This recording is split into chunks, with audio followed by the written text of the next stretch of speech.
মানুষগুলোর দুর্ভাগ্যে নিয়ে প্রথমে আমরা লাম্বুচড়াতে যাই সকাল 10:30 নাগাদ। সেখানে বাতাদান করা হয় এবং চিত্রমাতার বেশ কিছু সমর্থক সেখানে বাতাদান করে।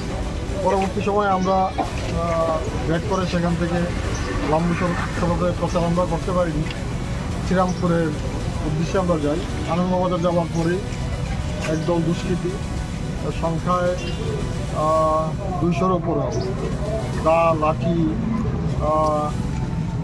কিরিচ, তারপর আপনার রড, লোহার রড, আগ্নেয়াস্ত্র নিয়ে আমাদের উপর ঝাঁপিয়ে পড়ে এবং 5-6টা গাড়ি ভাঙচুর করে এবং আমাদের প্রার্থীসহ আমি সহ আমরা সবাই আক্রান্ত হই। এই ঘটনাতে আমরা তীব্র নিন্দা জানাই, ধিক্কার জানাই। গণতন্ত্রের উপর চরম কুঠারাঘাত।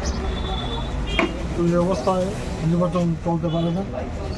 একটা অবাধ এবং সুষ্ঠু নির্বাচনের পরিবেশে রাজ্যে নির্বাচন অনুষ্ঠিত হতে হচ্ছে, বিগত দিনেও হয়েছে। আজকে যে ঘটনাটা ঘটছে সত্যিই সেটা ন্যাক্কারজনক এবং ধিক্কারজনক।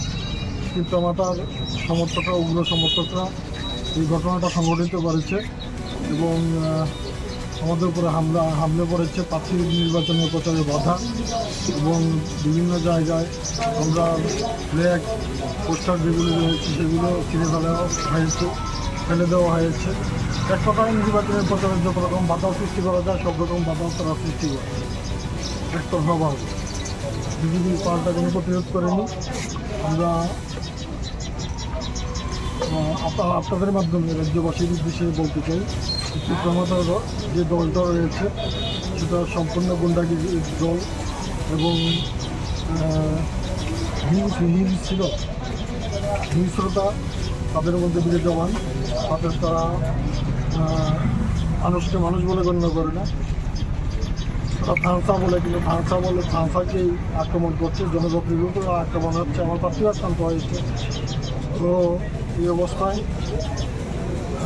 আমরা পড়াশোনার দ্বারস্থ হব অবশ্যই।